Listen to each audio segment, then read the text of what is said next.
الشیطان الرجیم بسم اللہ الرحمن الرحیم نحمدہ ونصلی علی رسولہ الکریم والمہدی الموعود علیہ الصلاۃ والتسلیم وعلی آلہما واصحابہما اجمعین اما بعد فقال اللہ سبحانہ وتعالی فی القرآن المجید والفرقان الحمید فاعوذ باللہ من الشیطان الرجیم بسم اللہ الرحمن الرحیم وجاہدوا فی اللہ حق جہادہ هو اجتباكم وما جعل عليكم في الدين من حرج صدق اللہ العظیم الی آخرہ سورۃ الحج آیت نمبر 78 معزز سامعین، ایک مسلمان اور مومن کی زندگی اس سچے جذبے کے ساتھ گزرے کہ وہ اللہ کی طرف سے دی گئی امانتاً یہ زندگی کو اللہ تعالیٰ کی مرضی، اللہ تعالیٰ کے احکامات کے تحت گزارتے ہوئے اللہ کو پانے کے لیے ہو۔ اللہ تعالیٰ ایک چیز بندوں پر واضح کرتے ہیں کہ ہر کام کے لیے، کام کوئی بھی ہو، نیک یا بد، کام کرنے کے لیے انسان کو کچھ وقت لگانا پڑتا ہے، محنت کرنی پڑتی ہے، مشقت اٹھانی پڑتی ہے۔ کام اسی وقت پائے تکمیل کو پہنچتا ہے، انجام کو پہنچتا ہے جب کچھ کیا جائے، جو کام کر رہے ہیں اس کے لیے کچھ محنت کرے۔ اللہ تعالیٰ نے دیگر مخلوقات میں انسان کو اشرف اور اعلیٰ بنایا، عقل و شعور دیا، سمجھ بوجھ دی، اچھے برے کی تمیز دی۔ یہ سب دے کر سارے مخلوقات میں انسان کو اشرف بنایا، اعلیٰ بنایا۔ تو اللہ تعالیٰ انسان کے لیے پھر بتا دیا کہ یہ زندگی، یہ مختصر زندگی اور یہاں کی زندگی کے جو طور طریقے ہیں کیسے ہونا چاہیے، ایک انسان یہ زندگی کیسے بسر کرے تاکہ اللہ کی طرف سے اسے جو منصب ملا ہے، جو پوزیشن ملا ہے اشرف المخلوقات کا، ساری مخلوقات میں اشرف اور اعلیٰ ہونے کا جو منصب ملا ہے، پوزیشن ملا ہے، اسے باقی اور برقرار رکھنے کے لیے ہی وہ طریقوں کو، وہ اصولوں کو، وہ طرز کو، وہ اسٹائل کو اختیار کرنا پڑے گا جو انسانیت والے ہیں، انسانیت کے کمال پر پہنچانے والے ہوتے ہیں۔ کام اسی وقت پورا ہوگا، صحیح ہوگا جب جو کام کیا جا رہا ہے وہ تقاضوں کے مطابق ہو۔ کام کے جو تقاضے ہیں، جو ریکوائرمنٹس ہیں، ان تقاضوں کے مطابق، ان ریکوائرمنٹس کے مطابق کیا جانے والا ہی کام سکسیسفل ہوتا ہے، ایکسلنٹ جبھی قرار پاتا ہے جبکہ وہ اسی کام کی نوعیت کے حساب سے کام کو جس طرح انجام دینا ہے۔ میں نے آپ کے سامنے سورہ حج کی آیت نمبر 78 کی تلاوت کا شرف حاصل کیا۔ اللہ تعالیٰ ارشاد فرما رہے ہیں، اس آیت شریفہ کے معنی یہ ہے کہ اور اللہ کو پا لینے کے لیے، اللہ کو پا لینے کے لیے خوب جد و جہد کرو جیسا کہ اس کا حق ہے۔ اللہ کو پانے کے لیے ویسی کوششیں کرو جیسا کہ اس کا حق ہے۔ اسی نے تمہیں برگزیدہ بنایا، بزرگوار بنایا، اور تم پر دین کے احکام میں کسی قسم کی تنگی نہیں ہے۔ اب اس آیت شریفہ سے اہم بات یہ معلوم ہو رہی ہے کہ اللہ تعالیٰ کو پانے کے لیے پانے کے جو طریقے ہیں، جو حق ہے، جو تقاضے ہیں، جو ریکوائرمنٹس ہیں، دین اسلام کے حقیقت پسندانہ نظریے کے مطابق، بنیادی عقیدے کے مطابق نماز ایک مومن بندے کا مقصد حیات نہیں، روزہ سب سے بڑا مقصد حیات نہیں، حج ایک انسان کے لیے یقیناً پاکی کا ذریعہ ہے۔ ماں پیٹ سے جیسا بچہ پیدا ہوتا ہے ویسے ہی آداب اور شرائط کے ساتھ حج کیے جانے والے حج کی وجہ سے بھی ایک مومن بندہ پاک ضرور ہوتا ہے، لیکن حج کسی مومن بندے کی زندگی کا ٹارگٹ نہیں اور مقصد نہیں۔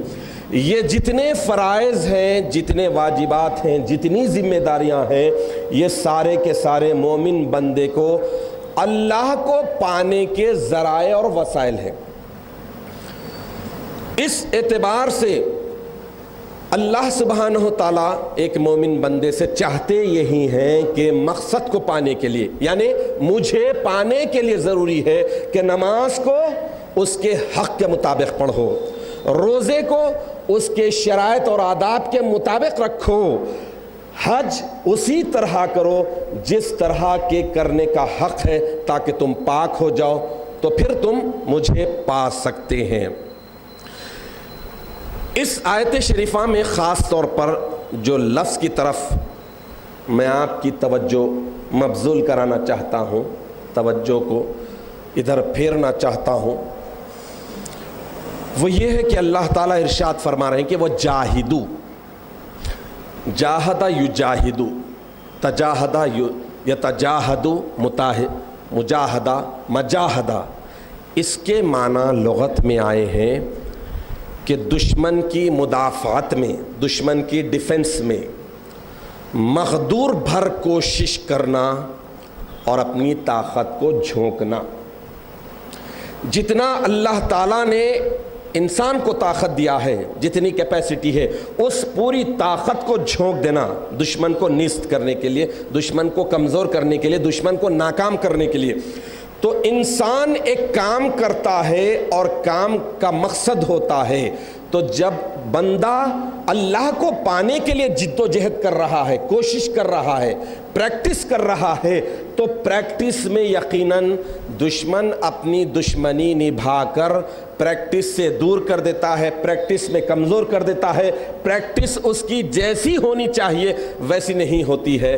تو انسان کو جد و جہد کرنا پڑتا ہے، بھرپور کوشش کرنا پڑتا ہے، اپنی پوری صلاحیت کو جھونک دینا پڑتا ہے۔ اسی لیے قوم مہدویہ میں کبھی بھی عبادتوں کو سرسری انداز میں یا رخصتی انداز میں اختیار کرنے کی بات کبھی بھی نہیں بتائی جاتی۔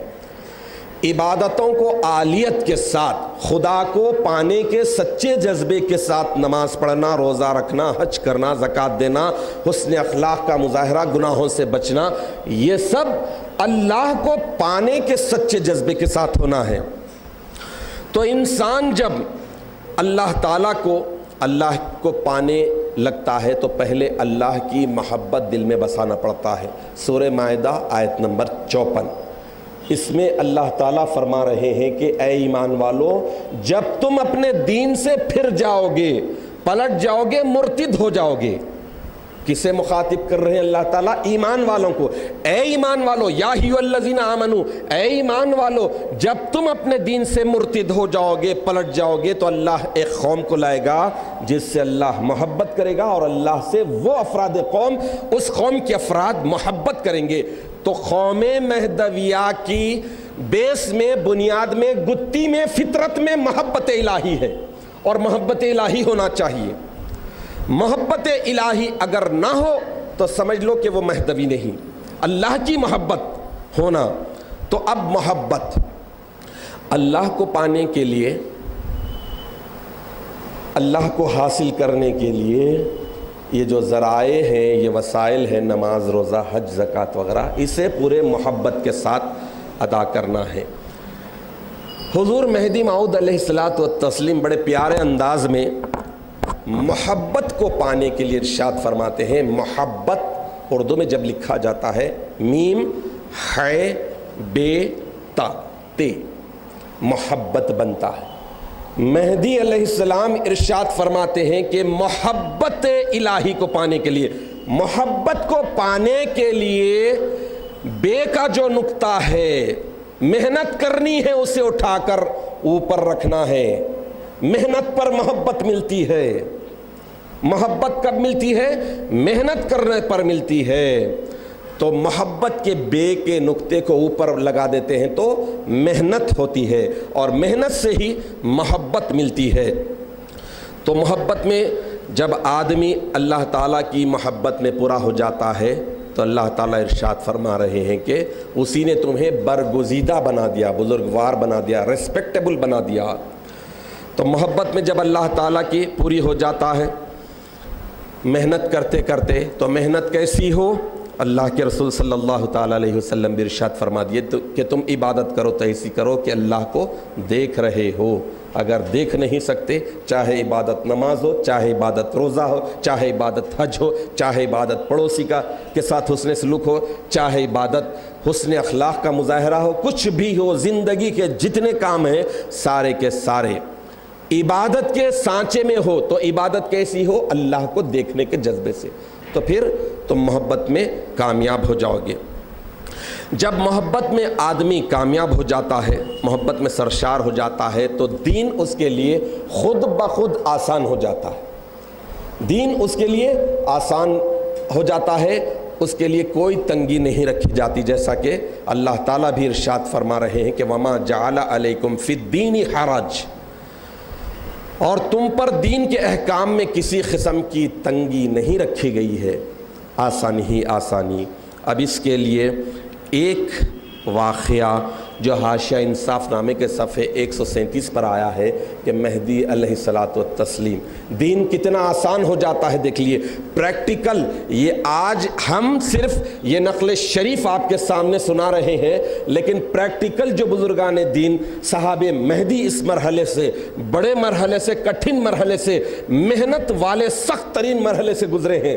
رمضان المبارک کا مہینہ تھا، خراسان کا سفر تھا، کئی دن کا فخر و فاقہ، لوگ روزہ کئی دن سے رکھے ہیں، فخر و فاقے کی وجہ سے صرف پانی سے روزہ رکھ رہے ہیں، سحری میں بھی پانی، افطار میں بھی پانی. اب سفر میں ایک وقت ایسا آیا کٹھن، اتنا کٹھن ترین وقت آیا کہ صحابی مہدی علیہ السلام کے صحابی بعض صحابی پست ہمت ہو گئے، اور اس کے بعد یہ کہنے لگے کہ اب ہم سے مزید روزہ نہیں رکھا جا سکتا. تو دوسرے لوگ انہوں نے کہا کہ چلیے مہدی علیہ السلام ہمارے ساتھ ہیں، چلتے ہیں، پوچھتے ہیں. تو وہ صحابی بولے کہ اب ہم میں چلنے کی بھی طاقت نہیں، ہمت نہیں ہے. تو ایک صحابی وہ کہے کہ چلو میں جاتا ہوں اور امامنا علیہ السلام سے پوچھتا ہوں. تو مہدی علیہ السلام کے سامنے وہ صحابی گئے. اس کے بعد مہدی علیہ السلام ارشاد فرمائے کہ بھائیوں کو لاؤ. جانے کی طاقت بھی نہیں تھی. مہدی علیہ السلام ارشاد فرمائے کہ بھائیوں کو لاؤ. مہدی علیہ السلام کا ارشاد تھا بے طاقت کم ہمت وہ صحابہ جو روزہ توڑنے کے لیے مائل ہو چکے تھے، مہدی علیہ السلام کی خدمت اقدس میں جانے کے لیے تیار ہو جاتے ہیں. مہدی علیہ السلام کے پاس جاتے ہیں. مہدی علیہ السلام پوچھتے ہیں کہ بھائیوں بتاؤ کیا حالت ہے؟ تو وہ کہتے ہیں کہ اب ہم میں روزہ مکمل کرنے کی طاقت نہیں ہے، لہٰذا ہمیں اجازت دیجیے کہ ہم روزہ افطار کر لیتے ہیں. مہدی علیہ السلام اس موقع پر ارشاد فرمائے کہ واسطے آپ بے طاقت شدید، پانی کے واسطے اتنے بے طاقت ہو گئے، اور وہ از برائے طلب خدا ایک روز این چنی شدید، کبھی ایک دن کے لیے خدا کو پانے کے لیے ایسی شدت کی طلب اور تڑپ تم میں ہوئی تھی. یہ سننا تھا. جو بے طاقت ہو گئے تھے، کم ہمت ہو گئے تھے، مہدی علیہ الصلاۃ والتسلیم کی بارگاہ اقدس میں عالیت والے تھے، اللہ کو پانے کا سچا جذبہ رکھنے والے تھے. انہوں نے زار و خطار رویا اپنی کم ہمتی پر، اپنی پست ہمتی پر. اس کے بعد روزے کو مکمل کر لیا خراسان کے سفر میں. تو اللہ تعالیٰ اس لیے ارشاد فرما رہے ہیں کہ اور اللہ کو پانے کے لیے خوب جد و جہد کرو جیسا کہ اس کا حق ہے۔ اللہ کو پانے کا سچا جذبہ تھا اس لیے روزے کو نہیں توڑا، اور جیسا حق تھا ویسا اختیار کیا، چنانچہ نعمت میں بدل میں اللہ تعالیٰ نے ایمان کے ساتھ دیدار سے مشرف کیا۔